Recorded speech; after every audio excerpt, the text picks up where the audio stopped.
Hey there, everybody. Super Low Pursuit here. Hope you're enjoying your Black Friday if you're doing any shopping out there.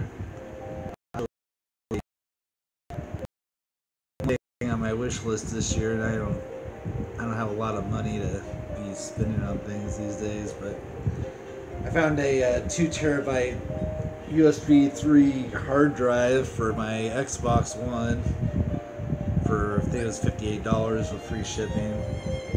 And I figured that was actually before Black Friday. I figured that was about as cheap as I was gonna find anything, so.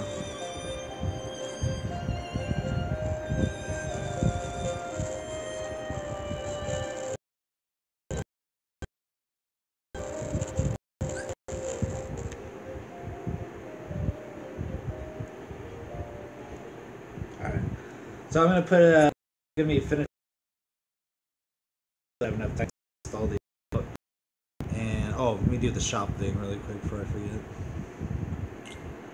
forget. Get my free tier 2.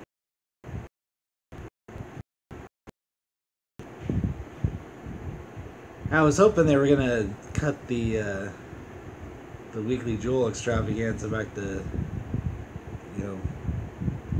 what, $5 for a week, but I gotta basically get rebates on banner pulls for the next few days. Yeah, look at that. I got a tier 3, lucky me. Alright, let's get to it. Oh, and I'm going to be listening to the newest Kingdom Hearts Union podcast in the background. Here we go. Hey, Croissant. Play. Play.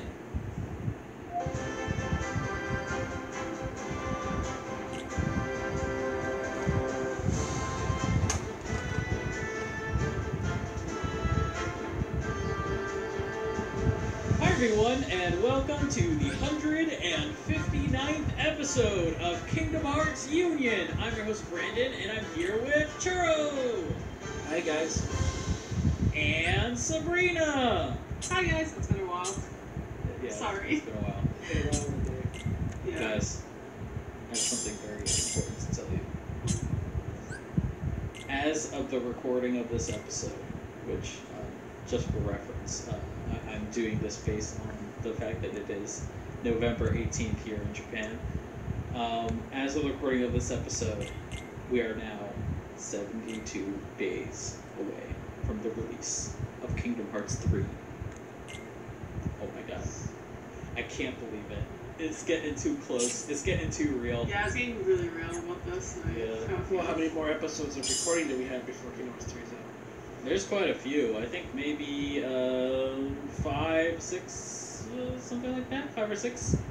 So there'll definitely be a lot more Kingdom Hearts Union in advance of the release. So definitely stay tuned with that. We'll help you get through this time. This very trying time of waiting. You know, we've made the joke in advance that like Square Enix is mostly a company that just announces games and they just release games on the side to keep the lights on. This is that time where they release a game to keep the lights on. Here it is. Yeah, so I can't believe it. You know, after 10,000 years, I'm free. It's time to conquer Earth. That's a Reader Repulsa from Paradoxers. Anyway, for you new folks, Kingdom Hearts Union is part of the podcast series called Final Fantasy and Kingdom Hearts Union, and is presented by the Gaming Union Network. We release every Tuesday, rotating each week with Final Fantasy Union, and we come out on the iTunes Store, KingdomHeartsUnion.com, and Kingdom Hearts Union's Twitter, which is KHUx. in the way of our show today, we have a 2-segment show. We got our news segment and our question segment. In the way of announcements, as always, if you guys like the show, please consider supporting us on Patreon at patreon.com/FFKHunion. Our Patreon executive producers are as follows. We have Blue Machine, who's at Blue Machine on Twitter, Joseph Robertson, Pokemon Trainer, who's at Pokemon Trainer J, Louis James, Keith Field, who's at The Mighty Keith, Nahika Blowie, Billy Jackson, who's at _Billy Jackson, Barry Norton, who's at Norton0, and Savvy, take these next for you. Okay, we got Mike. We got Chris Morales. We got Ishva Alaya at Red. Ayala. Oh gosh, he's so. Ayala. Ayala at Red Peppers. Alright, I think that was 5. Eric Decker at Woody. Taco. Michael Grant. Rob Porter at 3031. Lauren Bullen at Massacre 23. And Churro, if we can take these last ones. We got Tobias Kepi at the Tobias Kepi. Zach Duranto at Z Duranto 58. Tori Patrick. Chris Pope at Dr. Pope 181. Miles Ribbons. Mohammed Quayan. David Calrow. Rachel Casterson at Hoopo Ure. Mike Shirley Donnelly at Zelda Clone at Abe's Type Novels. And Darren Matthews at Doomster 73. And be a part of the show. Send us your questions to khuquestions@gmail.com. In the way of the deep dive stream, it'll be coming back on November 23rd at 8 p.m. Eastern Time. I think. That's Black Friday. Yeah. We'll see how that goes. I think that I might have plans on that day. I don't know, but we'll make it work. Guys, we're starting Dream Drop Distance. Yay! Oh, wow. Yay! You're almost there, man. Got this. So yeah, just to catch anybody up that hasn't been keeping up so far. So 2 streams ago, we wrapped up Birth by Sleep, but we did not do the secret episode. And I'm was sure that purpose. coffee metal's gonna do what I We need. did not do the secret episode, and last stream we watched all of Recoded, but we did not watch the second new secret episode. That is also on purpose. We will watch that in due time. So, the way this is going to happen is we're going to play through, starting now, or starting next Friday-ish. We're going to play through all of Dream Drop Distance. Once we've completed Dream Drop Distance, we will watch the second secret ending of Recoded. And then, right before we play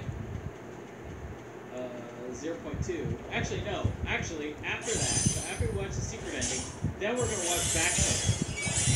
Show 'em what's We're going to watch back cover, and then once we've watched back cover, the last stream will most likely be us playing the secret episode of Earth by Sleep, which is technically 0.1, and then we will play 0.2, and then we'll be ready. Yay. So, the reasons for this is trying to make sure that it flows nicely without one game or movie or whatever spoiling the next one, because they all released not chronologically, so we just don't want to ruin anything. Also, the reason why we're doing back cover before 0.2 is because why the heck they put that back cover opening in front of 0.2 for literally no reason. We talked about it when we reviewed it, but like it's still a thing. I mean, again, doesn't take anything away either. But I'm just like, it would at least have meaning. It would at least have some meaning if you watch back cover first. So we're gonna watch back cover first. So when that scene does come up, we'll be like, oh, I know what that is, and then instantly go to something for completely unrelated for the following 3 to 4 hours, and then not come back to that first thing. Alright, I had to double dip on this Sounds one. crazy. It sounds like something Lamar might have written, but anyway. So that's gonna be the next deep dive stream. Please join us. Be there or be square. Anyway, moving on to the news segments. Yay, news. We have a lot of news. There's so much. We have too much. Alright, so surprising maybe some of you, but I'm still like on team slightly I told you so. But at XO18, Kingdom Hearts 3 was there. Yay! And it had a trailer, which was, I think it was like, wasn't it only like a minute? A minute? No. I think it was like really short. Minute and some change. Yeah, minute and some change. Yet, in that minute and some change, oh my goodness, they showed so much. You know, it's all about quality versus quantity, and it was a very much 100% quality, very high quality. So, first big scene, oh my goodness, my heart, it like this in years. By the way, Doki Doki is the onomatopoeia for heartbeats in Japan. I'm sure if you're a big old anime nerd, you probably already knew that, but I just wanted to let you know that. So yeah, the tangled scene, the tangled lantern scene was shown, and oh my goodness, It's one of my favorite scenes ever. It looks just like the movie. I know, it's so great. Yeah, it's so good. That said, if it was me, I would add one light to that scene, and it would just be one little accent light that is off screen, that's near the boat, just so that there's a little bit of backlighting for, or I guess in the case of the perspective of the camera, there would be a little light hitting Flynn's cheek, because if you see in the movie, they did that, and there's no reason they can't do that in game. Anyway. You're so picky. I'm so picky.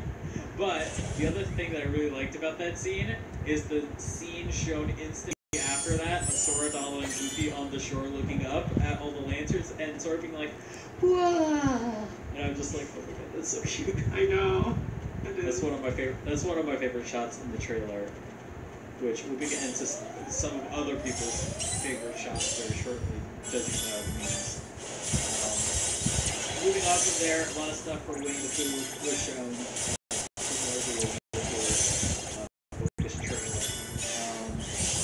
Already knew, well, I don't know if we ever like specifically talked about it, because we said we wouldn't talk about the leak, but last year, when there was a whole bunch of stuff leaking, we said there was a whole bunch more movies that were kind of leaked that weren't just the Monsters Inc. stuff that were in the server that people found, and there was a lot of stuff in there that seemed to refer to Winnie the Pooh stuff.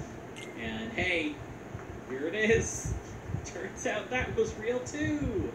Basically everything that came out of there has been real so far. Monsters Yeah, Frozen, that's. Winnie the Pooh. I'm not mad about Winnie the Pooh because I knew it was gonna be there. Anyways. Yeah, it was gonna be there. But it was funny because when the Frozen stuff was shown, they didn't even post anything Frozen because they looked at it and saw it was just movie assets. Yep. And it's like, it turns out like the footage was actually looks exactly like the movie. Yeah. Well, as far as my understanding is, again with the going back to what the nature of the leak was, the server was actually property of an outsourced company in China, specifically in Taiwan, that Square Enix uses for assistance on Kingdom Hearts 3. So the reason they had all those like movie assets and like they also had like a bunch of images of like, for example, for Toy Story stuff, they had a lot of example images before. Not screenshots from the game, not like shots of any of the assets, like nothing like that. Like but actual like, you know, went on Google Image Search, found some pictures of like childlike toys. Specifically, there was a lot of toys referenced that were from a like preschool age children's toys, which we saw later, I believe, in like the E3 trailer, or maybe a little earlier than that, where in the Toy Story area, there's that one big boss fight with all in like that preschool area kind of thing with all the floating toys. So basically, stuff for that had photos there. All of that is reference for the 3D modeling. So when somebody is going to 3D model something, prior to actually modeling it, what they're going to do is once they've got the call to like, oh, you know, we need some like toys like this, they'll go online and find a bunch of reference images of things that they will base their model on, and then they can use that, you know, in the production pipeline, maybe send that reference to, you know, Square Enix and be like, hey, you know, we're thinking of making things like this, this, and this. Like, is that cool? And, you know, prior to actually making the model, all of the work they would have done up to that point was just Google image search. So if Square Enix rejects some things, that's totally fine. Like it's not a big deal, no big loss. So that's most likely why they had that. And in terms of Churro, what you were saying with like the movie assets, like of course they're going to need that for making Frozen stuff because they want to make it look like the movie. So gotta use the movie if you want to make it look like the movie, of course. So that explains that. Other than that, like, I guess, like, the kind of big thing was shown, there was a Heffalump in it.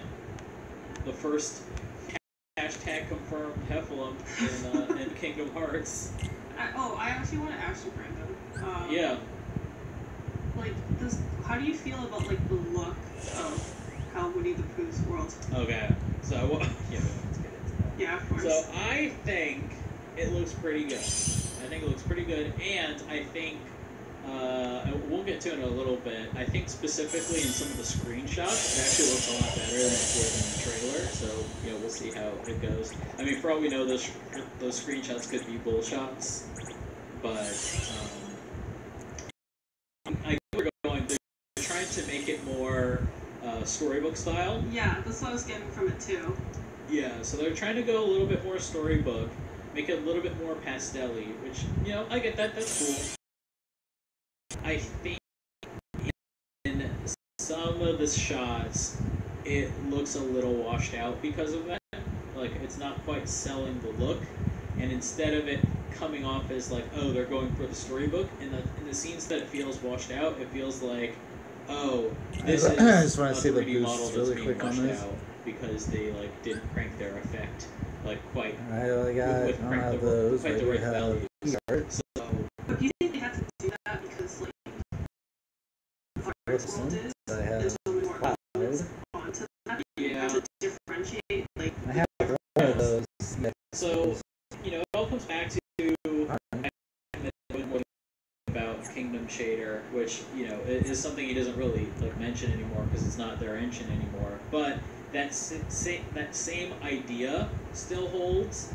Was that even back then, the whole idea for Kingdom Hearts 3 was that each world was going to get its own special treatment in terms of material design and shaders, and to make sure that everything is rendered in a way that is faithful to the movie. So in the case of like the CG films, like it takes on more of a standard look because Unreal Engine 4's like default look kind of already looks like a CG movie.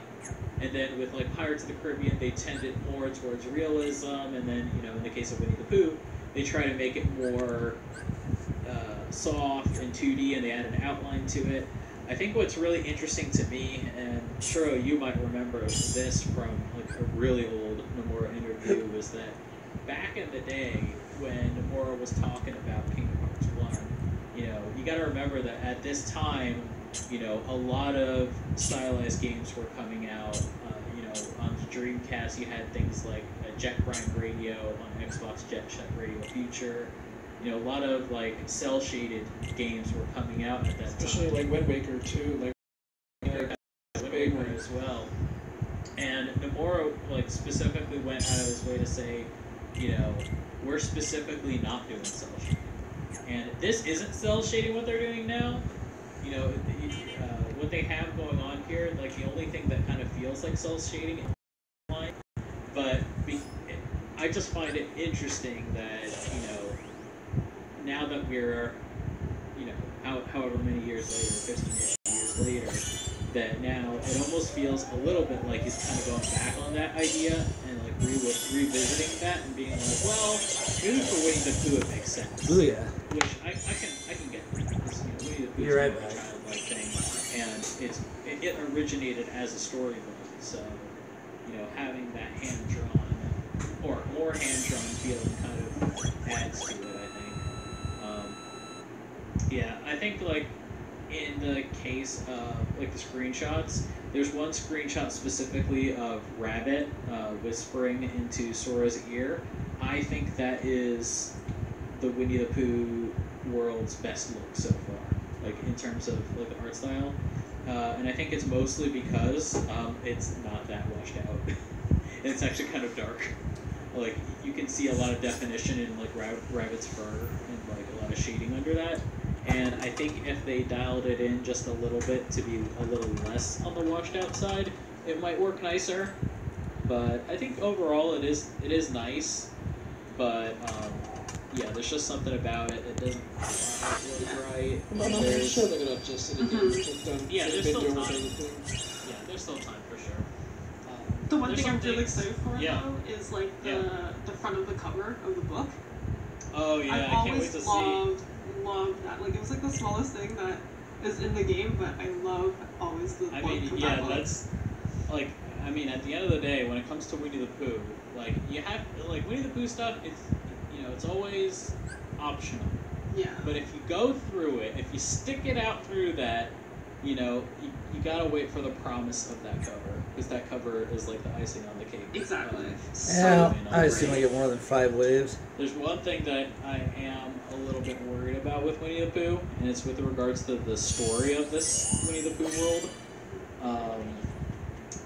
And I'm reminded of a SpongeBob meme when it comes to this. But okay, so basically, my issue comes from Sora being like, "Don't worry, Pooh. I'll be right here from now on." And he pokes his little heart, and I'm like, "Wait a second. Hasn't that been the lesson that Winnie the Pooh's been learning from all of the Winnie the Pooh world so far?" And it just reminds me of that one SpongeBob episode where all the crowd looks at the old man and they're like, "How many times do we have to keep teaching you this lesson, old man?" He's like, "Oh, I love young people." That's how I feel about Winnie the Pooh. How many times do we have to keep teaching you this lesson, silly old bear? Like, we're here, okay? That was the lesson in Kingdom Hearts 1. And it seems that something that always happens in the book. First it's 2 pages, and the book gets out. And then 4 pages again. It's like, what's gonna happen? Like, is that all it is? Is it just that he forgot again? I don't know, who knows? I think we're gonna get really fast, like, yeah, so I'm just gonna be, like, cautiously optimistic and just think that maybe there's like a different kind of twist to it this time. But if it's just the same kind of story again, but with different events, like if the message is the same, but it just happens to be, happening during Kingdom Hearts 3 times, I'm not going to be happy about it. I'll kind of be, for the first time, disappointed by Winnie the Pooh. But I'm hoping that there'll be a twist to it that take it in a slightly different direction. That's my hope. I have no reason to believe that it will or won't be different, but that's just what I'm thinking. Moving on from there, I guess like the next biggest thing, at least for me, was that Master Xehanort's new English voice has finally been revealed. I wanted to know what you guys thought of it. It's weird at first. Yeah, I felt scared when you after for sure. Hear like more from his lines. Yeah, I'm with you there. Oh, random target. That's kind of my take. I guess this is the one that I heard it, I cringed. Lucia watching it a couple of times, I'm like, all right, it's kind of growing on me. I could see how this could work. I mean, it's just the fact that there's nobody that's gonna pull off a voice as scaly as Leonard Nimoy's. Everybody's gonna have to accept that, no matter. There's nothing really that they can do. Yeah, no, his voice is just unique as it is, so there's really no one that can replicate that. So, but then I've been seeing a lot of people say that they've been hearing a little bit of Mark Hamill in it. Oh, I don't think it's him, but we'll have to see how it goes. So in terms of Master Xehanort's English voice, it's okay if I'm here.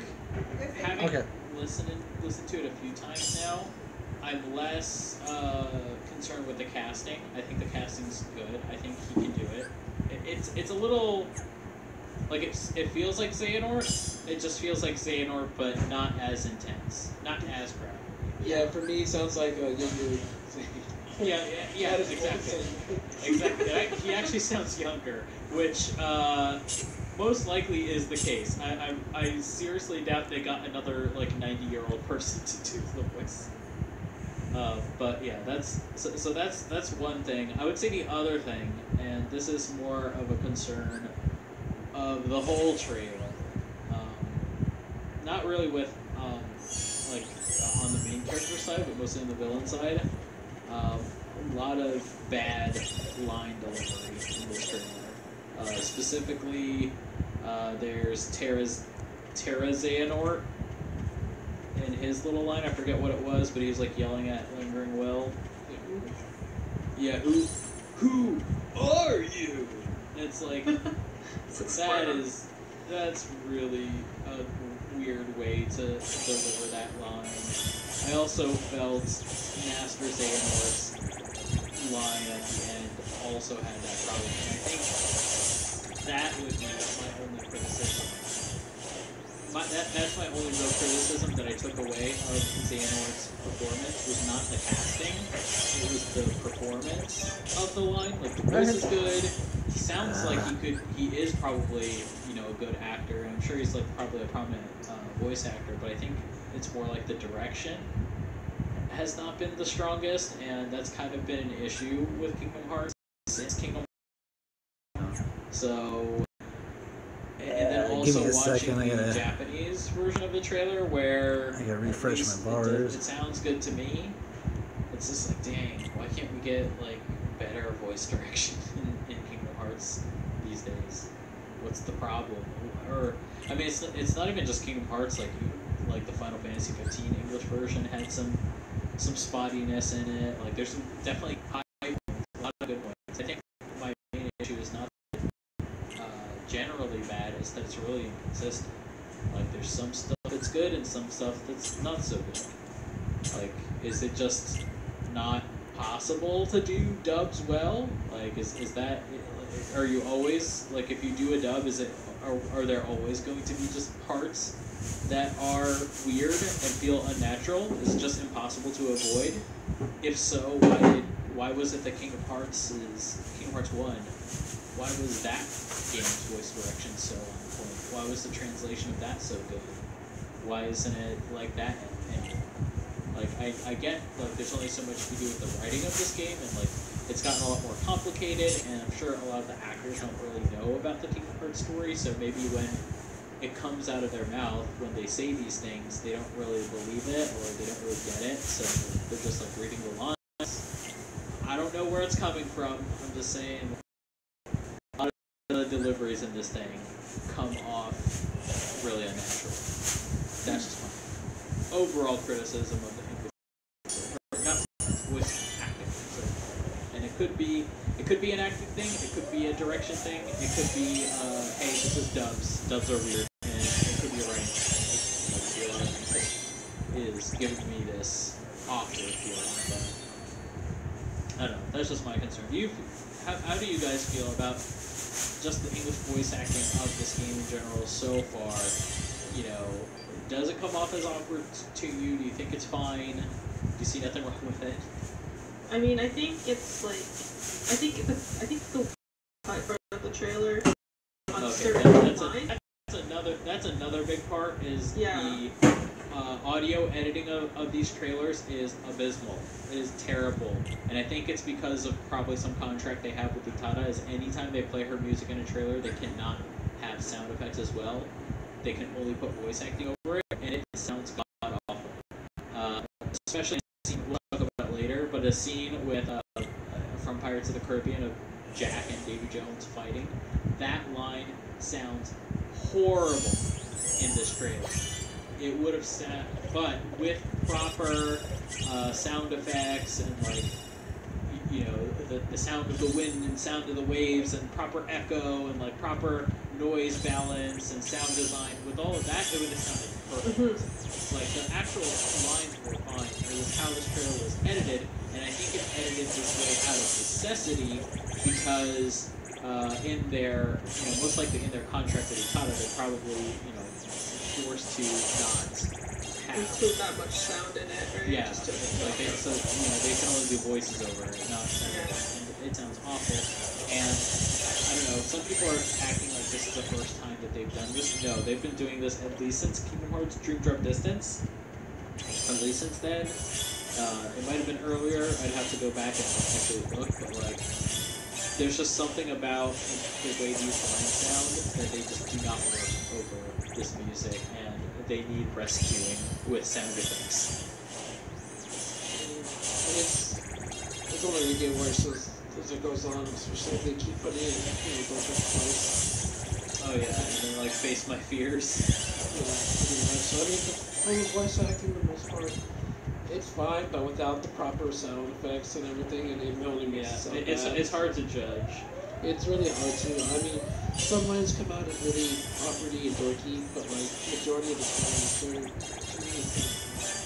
Yeah, I'd say so too. And I'd say also, like, I was really worried about Harry J. Austin's performance in this, especially since it's been a while since he's done like a big Sora role, and like the more of these trailers that come out, the more confident I feel in his performance. Like, he sounds really good. Like, Yeah, he sounds much better. Yeah, lately in pretty much every delivery that I've heard of him, it sounds good. So I'm really excited for that. Like, I never had issue with David Gallagher ever. He's always been perfect. So Yeah, he's great. no concerns with him. He's always very solid, very consistent. Allison Stoner, she has her moments where it's a little bit too much. Like, I would say in 0.2, she was good, but she had a couple of lines that were maybe a little bit too, like, cartoony for Kairi. Like, Kairi's kind of, I mean, part of it's the writing. Like, she's written to be a little bit more goofy in 0.2, but I think also the performance was a little bit too exaggerated in some places. But that was probably just a quick recording. So Is it confirmed that it's her now? It's her. Oh, okay. I think it was. There might have been like something on her Instagram or something, or Snapchat or something, where she may have been there recording. It's her. So for me personally, I'm fine with it. I kind of prefer her. I think she sounds more like Kingdom Hearts 1 Kairi to me than Hayden Panettiere did. Just an unfortunate situation, but I think, in terms of like, in terms of being a replacement, I think you couldn't ask for a better one than Allison Stoner. She's awesome. Alright, it's time. Let's talk about Hayner's super kick. I can't believe I love it, I hate it. It's the best and worst thing ever. Yeah. Hey, loser! Like, honestly, I didn't think the Twilight Zone kids were gonna get this much attention at all. Like, That's great. they were kind of an afterthought in Kingdom Hearts 2, but yet here it's like we haven't even played the game, and already they're becoming like the meme, of Kingdom Hearts. Yeah, they're definitely the meme squad. Yeah, they're the meme squad. I just can't believe he's doing this super kick against the final boss from Kingdom Hearts 1. Yeah. Like, put that into context. It's just like, what is going on in this game? I don't get it. Well, remember, Axel made Hayner look like a chump in Kingdom Hearts 2, so he's trying to, he's trying to make sure it doesn't happen again. I know. Hayner, you don't know who you kicking. I just wanna like know what was the thought process behind that scene. Just like were they just in like a meeting and Lamar's like, we need some more Disney style comedy in our game. That's a little like, much. Oh hey, let's make Hayner try to kick Xehanor's Heartless. You know what they say? Kick me once, kick Shame me on twice, kick me 3 times. Who does I? Stop it. I hate you so much. You nailed that one. I just think about that. That's what I want his response to be. Oh my god. I'm sorry. The one that got me the most with that meme was when they put him in the Mulan. Like, oh yeah. I was like, that's amazing.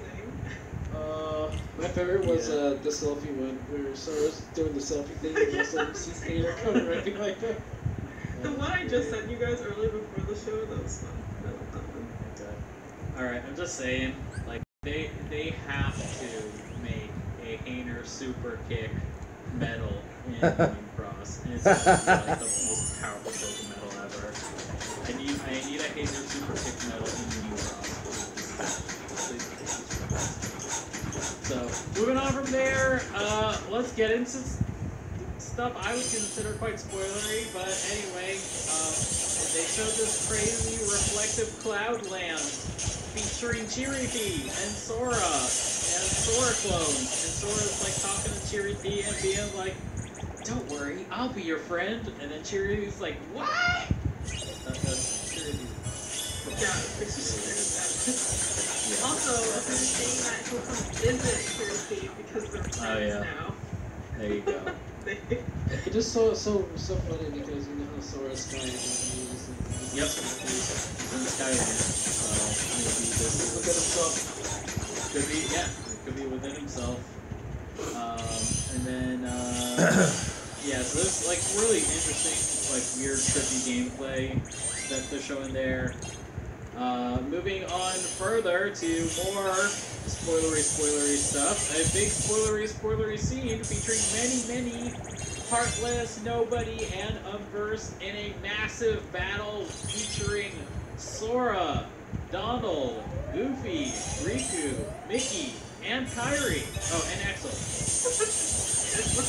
So if you count that, that's Sora 1, Donald 2, Goofy 3, Riku 4, Mickey 5, Axel 6, Kairi 7.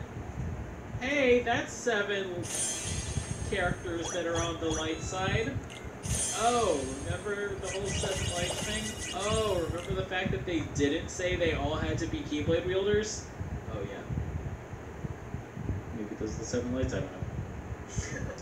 Wow, nice theory there. Just throwing it out there. Excuse me. Just throwing it out there. I'll just say it. So, yeah, and then the last shot of that was basically the camera rotating around Sora, Donald, and Goofy, and then what's really neat is that right as they cut, the camera is landing right behind Sora, Donald, and Goofy, as if to seamlessly transition into gameplay, which we have seen them do as of Tokyo Game Show 2018 during the Dark Aqua versus Sora fight. They had a little cutscene there, and then the camera seamlessly transitioned from cutscene into gameplay, which I really love. That's so cool. I love that. It is the coolest. Like, remember, remember Kingdom Hearts 2? Remember that?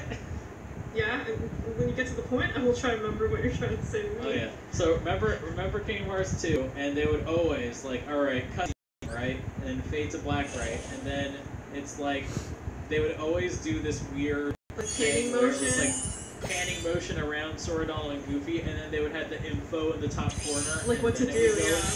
Then it would transition into the fight. I always hated that. It was just like, oh, it takes me out of it. Just go from cutscene to the fight. Just don't worry about it. Like just like how Kingdom Hearts 1 used to do it. But then no, they gotta give you like a second to breathe and get your bearings, and then telling you how to beat the boss. Thank in-game version games. I don't need that. Go away. But now it's all just like nice. It's just like a satisfying thing. Like, exactly. That's all it is. Exactly. You can just like make like a YouTube compilation, just like like people like slicing butter very slowly or whatever, or like cutting Play-Doh into like very even thin pieces. Yep. It'd be like the satisfying, top 10 satisfying things compilation, and then like the last one would be like a seamless transition from a cutscene to battle. It's so good. Mm-hmm. It's like it's the new ASMR. Just like transition into battle. Oh man, that's the best. So so that was, I think that's cool. Also, just shout out to waiting all this time to play this. If this turns out to be the crowd battle of this game, holy crap, we have gone so far in technology compared to the PS2. Because like, back on the PS2 days, when we had the big old 1,000 Heartless battle in Kingdom Hearts 2, like most of those Soldier Heartless, like I'm talking all but 20 at any one point, were just these like flat cardboard cutout, like basically animated GIFs on the horizon. And like as you got close to them, they would instantly swap out with 3D models. Now, like most likely a more modern version of that. Well, maybe not 2D sprites necessarily, but probably like very low quality 3D models in the distance. Going on here as well, but because of all the technological advancements and because of Unreal Engine 4 being as powerful as it is, we're able to get this level of variety. Back in some double dipping on this one. 2 days, we only had 2 Heartless that we could fight there are 2 types of Heartless that we could fight during that crowd battle. Now there's all these different shadows, and then you've got the dusks, and then you've got like those big unversed that were in the Monsters Inc. level, and then like you've got these flying Heartless looking things that look like they might be from Hercules. Like there's like all this variety there, and like it's not just like variety in well, types, screw it but then. I'll also just attack variety everybody in and get types that of out of fighting there. that they do. Dusks fight in a very unique way, and shadows fight in their own way, and then I'm sure those big old fat unversed fight in their own way, and then you also got those flying Heartless, and hell, those things can fly, so that's probably fighting in a different way, so I can't wait to see how this goes. And also, it would be pretty neat if, and I'm assuming, like based on what the cutscene's going on, they're kind of hinting that maybe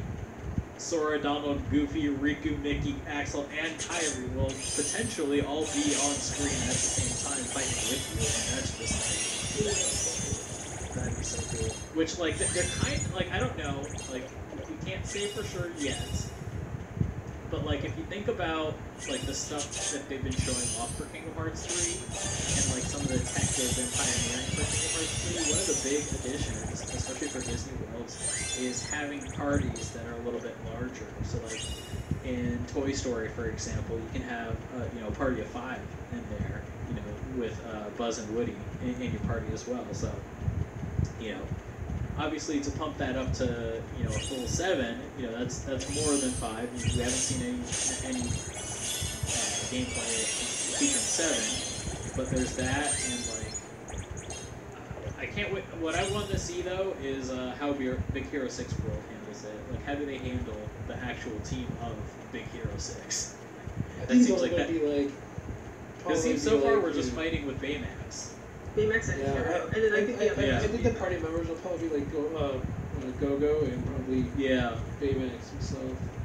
It could be something where they maybe they'll be deployed in different parts of the city, and then kind of like in Kingdom Hearts 2 when there was the whole trench run, and then the Final Fantasy characters would show up, and then they would fight with you for a while, and then they would leave. It might be kind of like that, maybe. But that'd be pretty neat if they had them all as party members or something. Yeah, that'd be so awesome. Like, even if they're maybe a little simpler, maybe they only have a couple of attacks, that'd still be pretty cool. So can't wait to see that. I also have a sneaking suspicion regarding the Big Hero 6 world. I specifically remember Tayasue being like, my favorite world hasn't even been shown yet, and I think he may have been referring to at that time the Big Hero 6 world. Everything that I'm seeing about it, it just seems like such a cool world. That seems like the unsung hero of worlds. It's just this massive city and all this detail to it. So anyway, moving on from there, there was a ridiculously high quality Pirates of the Caribbean cutscene shown with Jack and Davy Jones fighting on the top of the ship in a massive whirlpool in an insanely detailed ocean with foam appearing on top of waves, and I'm just looking at that and being like, what? Are you kidding me? Can you say that again? What? That was great. I just love how it looks like a CG. Oh hey, they stopped the timers earlier now. That's cool. True to each movies. Absolutely. Now I will just say, this is a cutscene. I don't know that we can exactly. God, I mean, so many times I've pulled my hair out, just being off by a few milliseconds. I'm glad they fixed that. Similar, we'll have to see. But I have a slight sneaking suspicion that that might have been a pre-rendered cutscene. Which, to be clear, when I say pre-rendered, I don't mean like they went to VisualWorks and VisualWorks animated a cutscene, in CG and rendered it out, like they would like the opening and ending. Not like that. I don't mean that. I mean more like they used the same game engine. They used Unreal Engine 4. They built that scene, and they might have pre-recorded it on a really high-end PC, and then took that recorded like MP4 file, so to speak, and then put that into the game, and then when that scene plays, they just play that video. Nomura specifically said that one of the reasons they can't include multiple language tracks in Kingdom Hearts 3 is because there's going to be a lot of cutscenes that are like that. He said there's a lot of pre-rendered cutscenes, and that's what he means. Another cutscene that I suspect is pre-rendered was from the last few trailers that we were seeing that had Axel and Kyrie in. We don't even really know what that area is. Might be a part of Destiny Islands, but wherever they are, where Axel comments on Kyrie's haircut and her outfit, that scene is a little bit too high quality, a little bit too detailed, especially in the environment. So that, to me, feels like that could be a pre-rendered cutscene. Which would make sense because most likely that cutscene is going to happen while Sora, Donald, and Goofy are somewhere else. So it's probably going to cut to that scene really quickly. So if they were going to do that live, that would be very difficult, especially these days, in terms of loading times. Because to switch to that world, that means they have to unload everything that's from the area that Sora, Donald, and Goofy were in, and they have to reload in all the trees and grass and lighting and shadows and sky and models and animation for the world that Axel and Kyrie are in. So having that be pre-rendered is a really good thing. I also suspect perhaps a lot of Zexion's cutscenes might get pre-rendered because they might be used in the same way. Oh crap! Zexion's going to be in his little computer room while Sora, Donald, and Goofy are doing whatever, and they might get a phone call from him. And if they want to transition to a scene from Zexion, instead of having that load that memory, they might just play the video.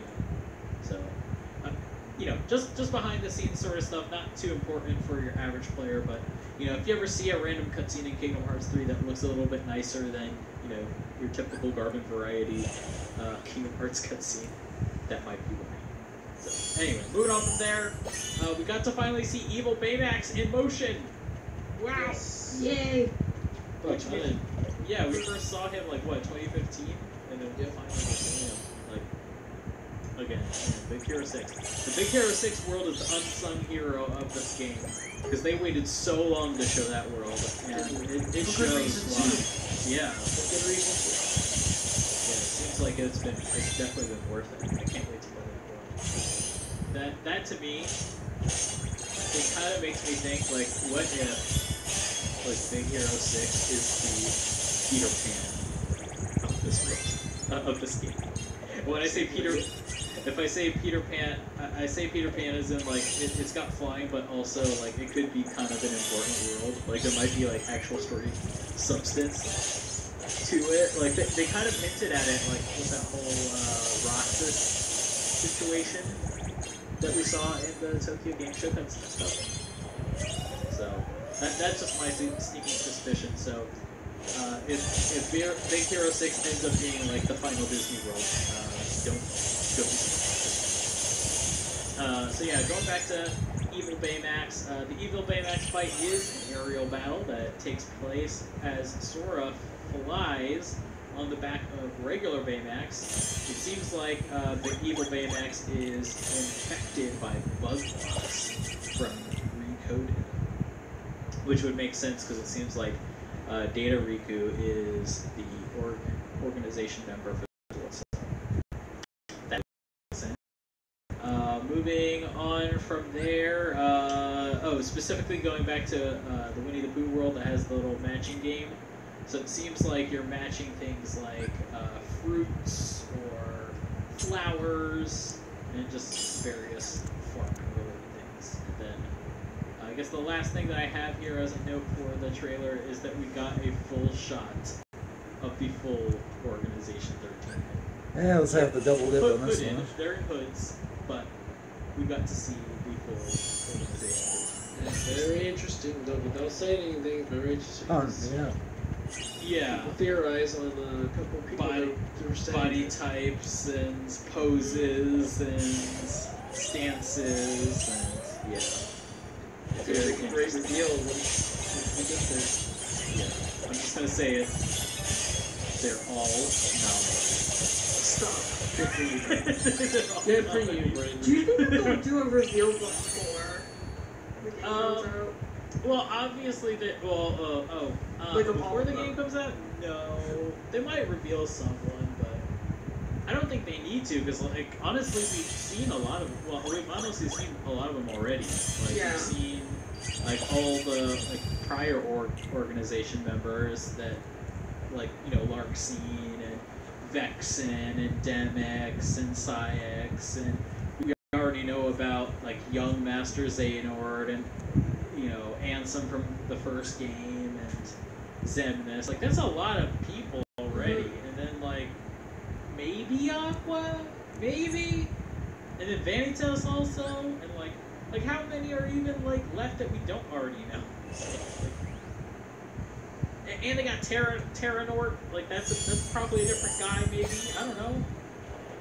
It's confusing. It's welcome to Kingdom Hearts. Pictures realizing. That's the summary. It's confusing. I don't get it. Anyway. So, just want to do a quick little discussion on. There were some screenshots released recently that kind of go over this sort of stuff. That actually show a little bit more stuff in detail. Actually reveal more characters than we knew about prior. For example, Mother Gothel from Tangled also has been shown. She's the evil mother of Rapunzel. It seems like she's working with Marluxia, which, if you remember in the movie, the whole deal was Mother Gothel was conspiring against Rider and Rapunzel and hiring all these thugs to go after them. So, in the case of Kingdom Hearts 3's version of the story, Marluxia is just one of those thugs that she's hiring, and, you know, that seems like a perfect fit for him because he's, you know, he's the merciless assassin, right? So, that's like, that's kind of like his job. You know, assassin's role is usually the role of a mercenary, so that fits him perfectly. Can't wait to see how that goes.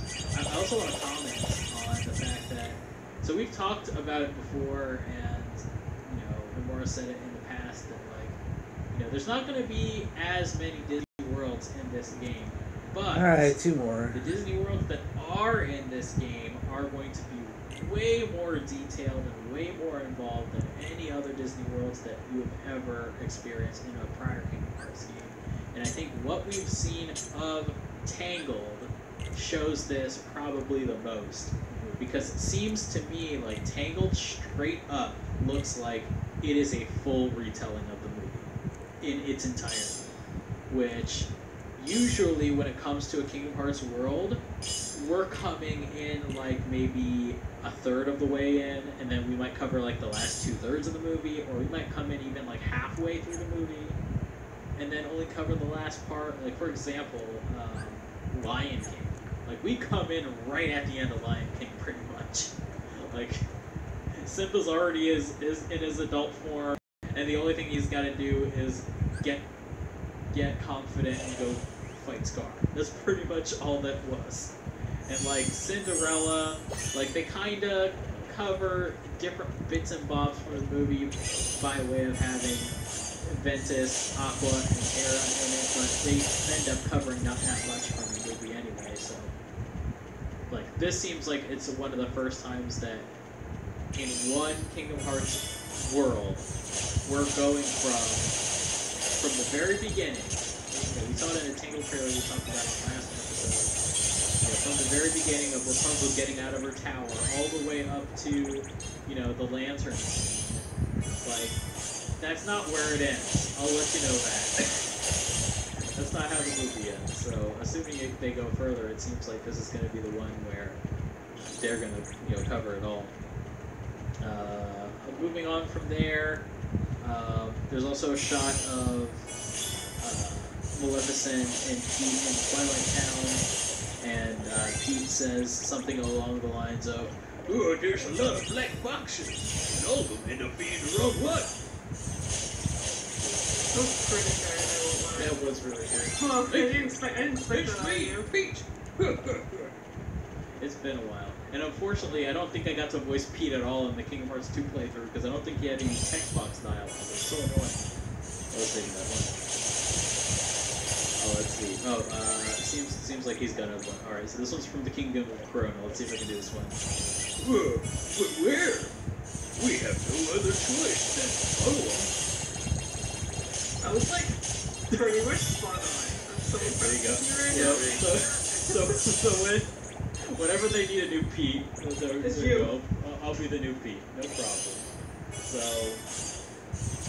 other than that, they've got some little blurbs here that explain a little bit more in detail the different worlds here.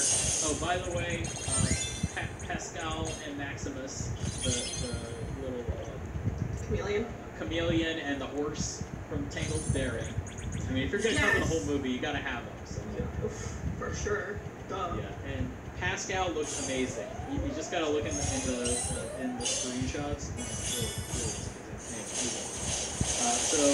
Kingdom of Corona's little thing says, the setting of this world is from the movie Tangled. Rapunzel lived in a tower since she was young. She always hoped to leave and go by herself and see the lights that appear every year on her birthday. She finally gathers her courage, and along the way she encounters Flynn, but her mother, Gothel, goes after her, and it seems Marluxia from Organization 13 is willing to help her. Just what is his goal? ? And then, 100 Acre Wood from the Winnie the Pooh series. Sora, who was told by Merlin, #Merlin confirmed, that here's the story. Whose book cover changed? Decided to visit the 100 Acre Wood to investigate its cause. A troubled rabbit awaited him there. Okay. Also, by the way, the name of the heffalump is Lumpy. I guess. I guess that's probably like the Winnie the Pooh series. Moving on from there, Twilight Town. Sora went back to the town to search for Roxas, whom he considers to be his alter ego. Teaming up with his friends from his previous adventures, Hayner, Pence, and Olette, they are looking for clues about the other Twilight Town. So, I guess Sora's first visit to this place will be, that would be the tutorial, and that'll be when he's still in his Kingdom Hearts 2 outfit, and then his return trip will be this storyline, I'm guessing. Toy Box. The setting of this world is from the movie Toy Story. An unexplained incident arises in Andy's room involving Woody and Andy's toys. Andy and the other toys' disappearance seems to add up with the Heartless arrival. Monstropolis. Sora steps into the world and becomes a monster. Sully and Mike explain to Sora that Monsters, Inc. is turning the screams of children into energy. But Randall, who doesn't like Sully, involves Sora and causes problems. Okay. So Monstropolis, for example, this seems like it's not covering the full movie. Because by the time Sora Doll and Goofy shows up, Boo is already out of her room. And that cuts out the whole opening of the movie. So that's interesting that not all of them will be full movies. Arendelle opens with a snowy mountain where Sora and company are greeted by a chagrined Alright, I guess I gotta spend a little more time. Sora is amazed by Alexa's power. Or Alexa. I know what Elsa's power. Okay, there, Brendan. Like I've been using my AI assistant for too long. Elsa's power. But she's chased by the Heartless as Sora tries to help her, and he encounters a member of the Organization 13. Okay, whatever. So, Arendelle also not the full movie. Seems like so far the only full movie one is Tangled. which, surprise, surprise, that's the one where like the actual team that helps work on the movie is actually like involved, and the producer's also involved. Surprise, surprise, that's the one getting a lot of treatment as Tangled. The setting for the Pirates of the Caribbean world is the Caribbean. From the adventure movie Pirates of the Caribbean, Sora, Donald, and Goofy rowing towards World's End meet up with Jack Sparrow. Jack explains and that he is in a search for a box. Organization member Luxor appears declaring parlays, stating that he is looking for the box. Alright, Olympus. Sora, who has lost his powers, searches for a way to recover them. He came to this world to ask help from Hercules. The Maleficent Pete also came to this world looking for something, a box. I don't know why my roommate's family calls that phone. Like, you have the number of the facility. He's not in the room half the time. He can't pick up the phone if he's in the room. Call the front desk. The likes of which Sora has never seen. Alright, well, if you want to keep watching, I'm going to work on, I'm going to make a test run on the high score challenge. Protecting the city. As they work together as a group with Sora to take down the Heartless, they encounter a strange enemy. Oh, yeah, this is a... The one who stands in front of Sora is a getting into that. If you're watching the who appears to be Japanese story that just Riku. dropped, that ties into that. That's pretty much all the worlds. Alright, hang up. Parts 3. Wow. Yeah. God. Good job, Do you feel like we need any more information about this game? Can we just play it already? Yeah, we can, January 29th. Hey, Speaking Cortana! on that, I want Pause. to address our Now it stops. Hey, Cortana, play. podcast and our continued coverage of Kingdom Hearts 3. So a bit of news came out that there's going to be a whole bunch more trailers released. Let's see. So what I'm planning so far for the series, for this podcast, is that we will continue covering Kingdom Hearts 3 news from Ranger. Let's see how many more days we got on that. Once we return Divine in Rose January, booster. sort of decided that we're just not going to really get into. So I got some more days. So in January. So I have a few reasons. yeah, So 7 one days of on. them is our What about the main one? Oh, is everything's my 7 days. belief that knowing more can only, from this point, can only serve to cheapen or Right, let me just spoil double-check your this real experience quick. with the game. Like, wouldn't it have been nice if they Let's did get reveal all that. these worlds and some of these were surprised? Unfortunately, now we do know all about these. I mean, Square does their best to do things in their context, but what I feel that it does do is it does kind of cheapen the impact of some of these scenes when they do happen.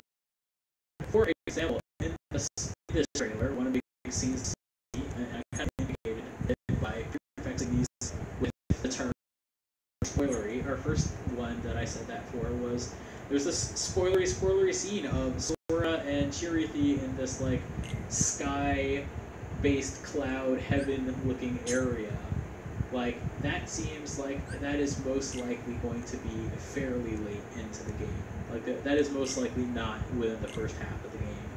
And unfortunately, when you get to a certain point, and it could feel like a climax of the game, during the middle, you're gonna know that there's still more to the game. You're gonna know there's still more to it because you saw other things in trailers that you hadn't played yet. Let's take Kingdom Hearts 2 for example. Let's say hypothetically, it always ended with the Thousand Heartless battle, and they never showed a single thing from anything further in the game.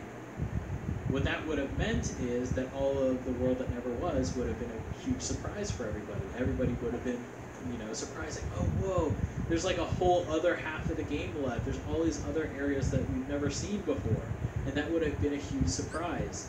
No spoilers. There's a lot of stuff in a game I'm playing now, Red Dead Redemption 2. There's a lot of areas that were not shown in trailers that are actually a big surprise and a big departure with the series. Stuff that just straight up not shown in trailers and just like bam, big surprise. I didn't know we would go to a place like this. This is awesome. I'm really surprised by this. I'm really happy that we got to, or I got to experience this, without being spoiled by it. And And that's kind of where I'm at with Kingdom Hearts 3 at this point, is that it's also part of the reason why I decided to read through all of these summaries, is to sort of illustrate the point that we know about pretty much everything we're going to go to, and not only do we know the worlds are, we kind of already know what the stories are going to entail. Like, doesn't that kind of suck? Doesn't it suck we already know that? Why are they doing that? Why are they showing us that? Or what Square Enix marketing. we're going to talk a little bit about then, just a little bit of criticism with the way Square Enix is.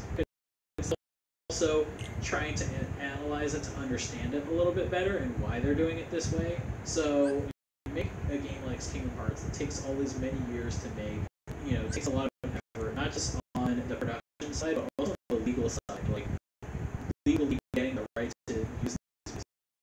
From the perspective of a marketing team, you know, let's say for example, Pirates of the Caribbean. Why would you go through all that effort to get the rights to use the Pirates of the Caribbean movie?